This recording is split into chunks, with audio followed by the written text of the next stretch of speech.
बहुत बहुत स्वागत है आपका। Thank you very much for coming to the session. तो आज की प्रैक्टिस हम शुरू करते हैं। आज के सेशन में हम बच्चों से रिलेटेड कुछ सेंटेंसेस सीखेंगे और जो हम अपने घर में इस्तेमाल करते हैं। यूजुअली बच्चों ने बहुत नुकसान कर दिया है, घर में प्लास्टिक का कबाड़ा भरा पड़ा है, बहुत खिलौने तोड़ते हैं, हर दूसरे दिन खिलौने तोड़ देते हैं, गाड़ी की चाबियां कहीं घुमा देंगे तो नुकसान हो जाएगा। तो इस प्रकार की नेचुरल जो हम हिंदी बोलते हैं उसको नेचुरली इंग्लिश में कैसे बोला जाएगा, इन चीज़ों को हम यहाँ सीखेंगे, उन स्ट्रक्चर्स को सीखेंगे। So I be sharing my screen with you. मैं अपनी स्क्रीन आपके साथ में शेयर कर देता हूँ। प्रैक्टिस करने का बस यही तरीका है। Whatever you see on the screen in English, you repeat every sentence after me.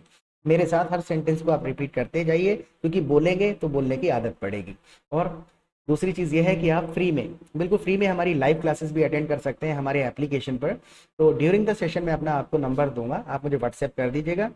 Classes का टाइमिंग वगैरह सारी डिटेल, एप्लीकेशन का लिंक, सारी चीज़ें व्हाट्सएप पर आ जाएंगी।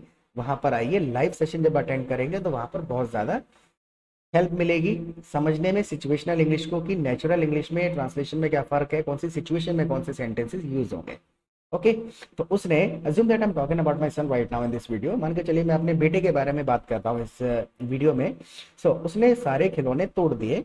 He broke all the toys, या फिर he has broken all the toys, ये भी कह सकते हैं। एक बात को कहने के कई तरीके हैं। He has damaged all the toys भी आप कह सकते हैं, सारे डैमेज कर दिए या ब्रेक कर दिए।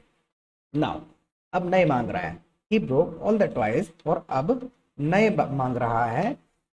Now asking for new ones. He broke all the toys, now asking for new ones. अब देखिए हमने वंस का यहाँ पर इस्तेमाल कर लिया है।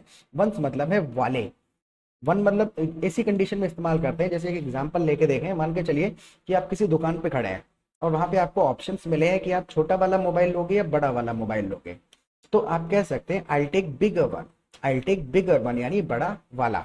अब यहाँ पर हमने क्या है, एस भी लगा दिया है साथ में, क्योंकि हम कह रहे हैं he is asking for new ones, नए वाले मांग रहा है। पुरानों को छोड़कर, पुराने तोड़ चुका है। He broke all the toys, now asking for new ones, अब नए मांग रहा है। या क्वांटिटी ज्यादा है इसलिए हमने एस का इस्तेमाल कर लिया है। व्हाट द पॉइंट कि वंस का यहाँ पर क्या यूज था, बस एम्फेसाइज कराया हमने, पुराने वाले से हटके नए वाले मांग रहा है। नाउ द नेक्स्ट सेंटेंस, मैंने पिछले हफ्ते दिलाए थे। अब इस सेंटेंस में हम क्या कर रहे हैं कि हम टाइम पे एम्फेसाइज करेंगे कि टाइम ज्यादा नहीं हुआ है, पिछले हफ्ते दिलाए थे। I bought him just last week. पिछले हफ्ते दिलाए थे, I bought him just last week. Just का प्लेसमेंट देखना है कि टाइम से बिल्कुल पहले लगा रहे हैं। आई बॉट हिम, मैं लाया था उसके लिए। फॉर हिम, टू हिम वगैरह कुछ भी इसमें लगाने की जरूरत नहीं होती है, अपने आप में कंप्लीट सेंटेंस है। I bought him just last week, पिछले हफ्ते ही उसके लिए मैं लेकर के आया था। नाउ द नेक्स्ट सेंटेंस, घर में कबाड़ा भरा पड़ा है। घर में कबाड़ा भरा पड़ा है। The house is just filled with plastic trash. इसमें हमने जस्ट लगा के भरने पर एम्फेसाइज कर दिया है। The house is just filled with plastic trash, यानी कि घर में प्लास्टिक का कबाड़ा भरा पड़ा है। नाउ द नेक्स्ट सेंटेंस, वो मेरे बहुत नुकसान करता है। देखिए इस चीज को कहने के बहुत सारे तरीके हो सकते हैं, एक दो तरीका हम ट्राई करते हैं इसमें से। वो मेरे बहुत नुकसान करता है। He causes me to waste lot of money। वो कारण बनता है मेरे लिए, इतने का मतलब है वो मेरे लिए कारण बनता है। He causes me, और क्या कारण बनता है, to waste lot of money, कि मैं बहुत पैसे वेस्ट करूं या बर्बाद करूं। He causes me to waste lot of money, या फिर इसको और इजीली भी कह सकते हैं, He causes me many losses। वो मेरे बहुत नुकसान करवाता है। He causes me many losses। Now the next sentence, जब वो रोना शुरू करता है तो रोता ही चला जाता है। अब ये दो सेंटेंसेस को हम कनेक्ट करेंगे। जब वो रोना शुरू करता है तो रोता ही चला जाता है। When he starts crying, तो रोता ही चला जाता है। When he starts crying, he just keeps on crying। keeps on का मतलब है कि वो कोई काम कंटिन्यूटी जताने के लिए कि होता ही, करता ही चला जाता है। When he starts crying, he just keeps on crying। रोता ही चला जाता है। तो इन भावनाओं को हमें बोलना होता है, तो उसके लिए ये स्ट्रक्चर्स हमको सीखने पड़ते हैं। और ये सेशन को आप प्लीज पूरा देखने के बाद फीडबैक जरूर दीजिएगा, बिकॉज हम सिर्फ आप ही के लिए वीडियोस बनाते हैं। अगर आपके लेवल के नहीं हैं, आपको समझ नहीं आएंगे, तो what is the use of it. तो देख के फीडबैक देना है, और अच्छा लगे तो दोस्तों के साथ शेयर भी कर दीजिएगा, अगर शेयर करने लायक लगे तो। ऑलराइट, और सब्सक्राइब ना किया हो तो जरूर कर लीजिएगा। Now the next sentence is, सोच रहा हूँ खिलौने कहाँ से लाऊं। When he starts crying, he just keeps on crying। और मैं सोच रहा हूँ कि खिलौने कहाँ से लाऊं। I'm thinking about। अब देखिए मैं किसी बारे में सोच रहा हूँ, अलग अलग सेंटेंस है। I'm thinking about, मैं सोच रहा हूँ किसी बारे में, किस बारे में सोच रहा हूँ। Where should I get the toys from?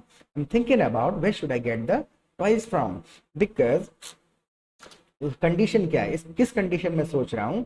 I'm not gonna buy him expensive toys this time। I am not gonna buy him expensive toys this time, मैं उसके लिए इस बार महंगे खिलौने नहीं लाऊंगा, because he breaks his toys every other day, हर दूसरे दिन अपने खिलौने तोड़ लेता है। He breaks his toys every other day यानी हर दूसरे दिन। I'm not gonna buy him expensive toys this time because he breaks his toys every other day. I'm thinking about where should I get the toys from? कहाँ से ला करके दूं? Because I'm looking for cheaper ones. सस्ते वालों की जुगाड़ में हूँ।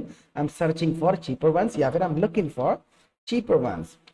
सस्ते वाले ढूंढने पड़ेंगे। अब देखिए इसी सेंटेंस को अगर हमें बोलना है कि सस्ते वाले ढूंढने पड़ेंगे, I'll have to search for cheaper ones. यहाँ पे हमने ones का इस्तेमाल कर लिया है, सस्ते वाले ढूंढने पड़ेंगे। I'll have to search for cheaper ones because he breaks his toys every other day. हर दूसरे दिन तोड़ देता है। That is why I'll have to search for cheaper ones. Now the next sentence, असल में वो अकेला नहीं है, असल में वो अकेला नहीं है। Actually is not only one. यहाँ पर हम क्वांटिटी की नंबर्स को एम्फसाइज करके, नंबर्स को इंक्लूड करके हम बोलने की कोशिश कर रहे हैं। असल में वो अकेला नहीं है, he is not only one, या फिर आप इसको ऐसे भी कह सकते हैं, ही इज नॉट अलोन। तब भी उसका मतलब वही है, वो अकेला नहीं है यहाँ पर, लेकिन मैं नंबर्स की बात कर रहा हूँ। Actually is not only one, they are two brothers. वो एक नहीं है, वो दो भाई हैं। Is not only one, they are two brothers. और जब दे आर टू ब्रदर्स और उसके बाद में जब वो अपना गुट बना लेते हैं। अब देखिए कुछ वर्ड्स का बहुत ज्यादा इंपॉर्टेंस होता है, एक शब्द से कितना मीनिंग बदलेगा सेंटेंस का। जब वो अपना गुट बना लेते हैं, अब देखिए यहाँ पर कितना टिपिकल वर्ड यूज हुआ है, गुट बना लेते हैं, यानी कि मैं उनकी मेजोरिटी पे, उनकी पावर पे यहाँ पर एम्फेसाइज करने की कोशिश कर रहा हूँ, इंडिकेट कर रहा हूँ कि वो पावर में जब होते हैं। Getting my point? जब वो अपना गुट बना लेते हैं, when they are in majority. तो शब्दों का भी बहुत बड़ा रोल है किसी चीज को एक्सप्रेस करने के लिए। When they are in majority, तो वो क्या करते हैं, एक साथ मुझ पे अटैक करते हैं। When they are together भी आप कह सकते हैं, when they are together तो मुझ पर एक साथ अटैक करते हैं, या फिर when they are in majority, ये ज्यादा अप्रोप्रिएट हो गया कि उनकी पावर को हमने यहाँ पर इंडिकेट कर दिया है। पावर में होते हैं तो क्या करते हैं, when they are in majority they attack me together. When they are in majority they attack me together, मेरे ऊपर एक साथ मिलकर के अटैक कर देते हैं। नाउ द नेक्स्ट सेंटेंस, दोनों 5 साल से छोटे हैं। अब देखिए कुछ ऐसे सेंटेंसेस हैं हम इनको पूरा पूरा ट्रांसलेट नहीं करते हैं। दोनों 5 साल से छोटे हैं, both of them are under 5। English में एक्चुअली में इस चीज को बोलने का यही तरीका है, both of them are under 5 years old वगैरह। अगर हम इसी सेंटेंस के सारे शब्दों को यूज करके इंग्लिश का सेंटेंस बनाने की कोशिश करेंगे तो बड़ा अजीब सा साउंड करेगा, राइट? तो इंग्लिश में बोलने का ये तरीका है, हालांकि हिंदी से अगर कंपेयर करें तो ये सेंटेंस इनकरेक्ट साउंड कर सकता है, लग सकता है कि अभी अधूरा है सेंटेंस, इसमें ईयर्स ओल्ड तो हमने लगाया नहीं है, लेकिन ये पूरा सेंटेंस है और इसी तरीके से बोला जाता है। फॉर एन एग्जांपल, आपसे कोई पूछता है हाउ ओल्ड आर यू, तो उसका लिटरली अगर आप नेचुरली जवाब देना चाहते हैं, आप सिंपल इतना कह सकते हैं, I am 20, I am 25, I am 18, what ever is your age, तो उतना ही बोल के छोड़ दिया जाता है। हिंदी में कहते हैं 5 साल का हूँ, 10 साल का हूँ, लेकिन इंग्लिश में इतना नहीं बोलते हैं। बोलने का मतलब कहने का तात्पर्य इनकरेक्ट नहीं है, पूरा बोल देंगे, लेकिन नेचुरलिटी की बात कर रहा हूँ, नेचुरली इतना ही बोल के छोड़ दिया जाता है। Both of them are under 5, यानी कि दोनों के दोनों 5 साल से छोटे हैं और उन्हें वो सब चाहिए जो मेरे पास है, उन्हें वो सब चाहिए जो मेरे पास है। I am talking about all these things, laptop, गाड़ी की चाबी, मतलब जो चीज मेरे पास है उन्हें वो सारी चीजें चाहिए, because they have played with their toys. खिलौनों के साथ खेल लिए हैं, अब वो नई नई चीजों को एक्सप्लोर करते हैं कि और घर में क्या क्या सामान है, तो उन्हें वो सब चाहिए जो मेरे पास है। अगर इसी चीज को कहना है, they want everything that I have. यहाँ पर दैट का इस्तेमाल बस याद रखना है आपको इस कंडीशन में, उन्हें वो सब चाहिए जो मेरे पास है। They want everything that I have, जो मेरे पास है उन्हें वो सब कुछ चाहिए। Now the next sentence is, अब उनकी नजर गाड़ी की चाबी पे पड़ गई है। अब देखिए इस वाले सेंटेंस से बिल्कुल समझ में आ जाएगा कि ट्रांसलेशन अगर करने बैठेंगे तो नजर का कोई इंग्लिश बहुत हार्डली मिल पाएगा। पड़ जाना, पड़ गई है, अब पड़ गई है कि इंग्लिश क्या होती है। तो अगर हम ये सारे के सारे शब्दों को यूज करके लिटरल ट्रांसलेशन करेंगे तो इम्पॉसिबल है इन चीजों को बोल पाना। पहले हमको पाउज लेके हिंदी समझनी है, क्या सब कहना चाह रहे हैं इस सेंटेंस में। उनकी नजर गाड़ी पे पड़ गई है, यानी कि गंभीरता से सोचे तो क्या तात्पर्य है, अभी तक खिलौनों से खेल रहे थे, अब नजर पड़ गई, यानी अब अटेंशन गाड़ी की तरफ है, अब फोकस उनका गाड़ी की चाबी की तरफ आ गया है। अब उनकी नजर गाड़ी पर की चाबी पे पड़ गई है। देयर फोकस है या फिर देयर अटेंशन, फोकस या अटेंशन में से कुछ भी यूज कर सकते हैं। Their attention has shifted towards the car keys now. What the point, नजर गाड़ी की चाबी पे पड़ गई है। Their focus has shifted towards the car keys now, यानी गाड़ी की चाबियों पर अब उनका अटेंशन है इस वक्त। They are playing with my car keys like toys, जैसे खिलौनों से खेल रहे हैं। They are playing with my car keys like toys, their focus has shifted towards my car keys now. उनकी नजर मेरी गाड़ी की चाबी पे पड़ गई है। उन्होंने अगर गलती से चाबी गुम कर दी, उन्होंने अगर गलती से चाबी गुम कर दी, if they mistakenly lost the key, if they mistakenly यानी कि गलती से, if they mistakenly lost the key, तो बड़ा नुकसान हो जाएगा, मेरा बड़ा नुकसान हो जाएगा, इसमें खुद को भी इंक्लूड कर रहा हूं मैं।